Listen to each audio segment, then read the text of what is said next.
Matapos nga ang nasabing statement, pareho ni Carlos at ng kanyang ina, inihayag na nga ni Mrs. Yulo kung saan napunta ang pera na kinuha niya kay Carlos na sinasabi ni Carlos na ito'y walang consent mula sa kanya. Pera ni Carlos Yulo, ginastos nga ba ng kanyang ina?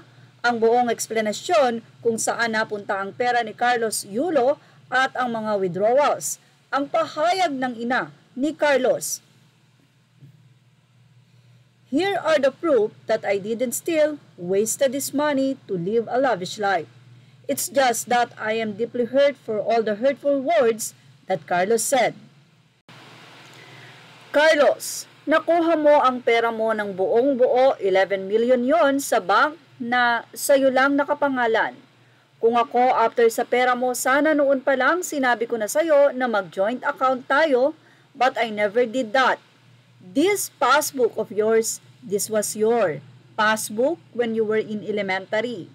In-upgrade lang from junior savings account to regular account. All your winning money was deposited there, even if you said that all the extra money left is for me. After you bought the shoes that you really wanted. As per the house in Cavite, I acquired the house in 2016. You don't have enough money that time because your monthly allowance from PSC was only 5,000. After 2 years, tumaas naging 8,000 and after a year, naging 10,000.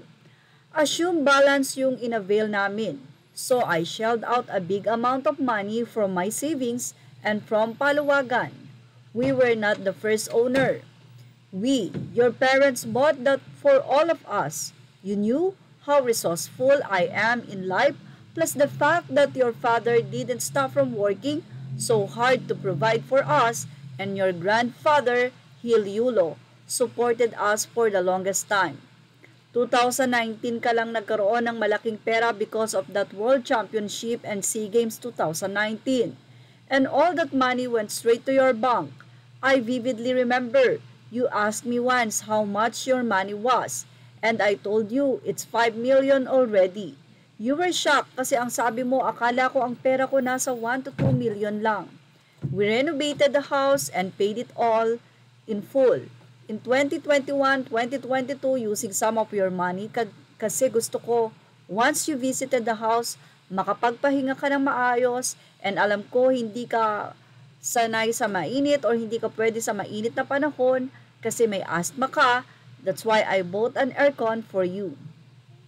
I fully furnished the house para komportable ka tayo dahil alam mo naman kung ano ang itsura ng bahay nung nakuha namin.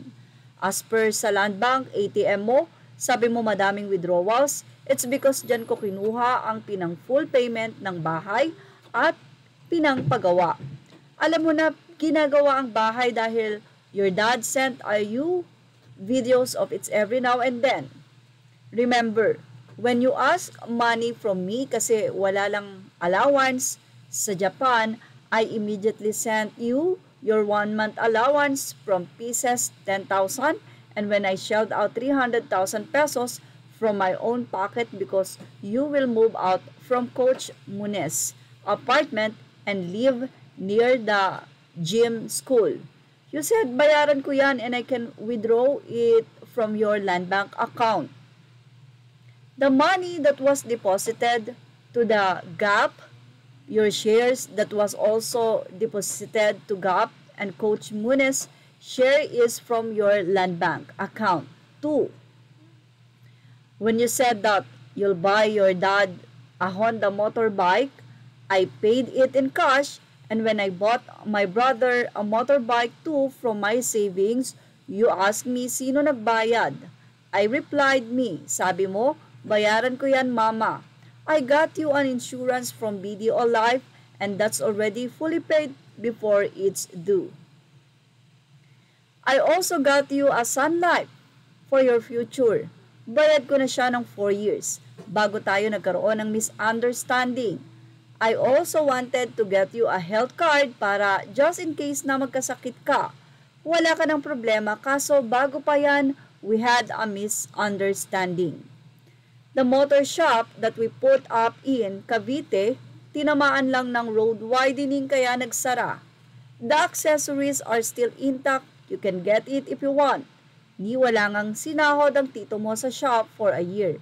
Kasi doon pa lang lumalakas ang shop tapos nangyari ang road widening.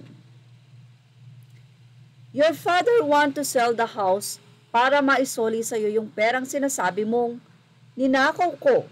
But I told him that we will pay you na lang kasi honestly, wala kaming makikitang bahay na may MA na 5 cow. But if you want, you can get the house. Just give back the money that I paid to the first owner. As per sa cash incentive mo na binigay sa akin ni Ma'am Rowena intact yung 170,000, gagawan ko na lang ng paraan para maibalik sa'yo since naka-hold sa BPI yung money.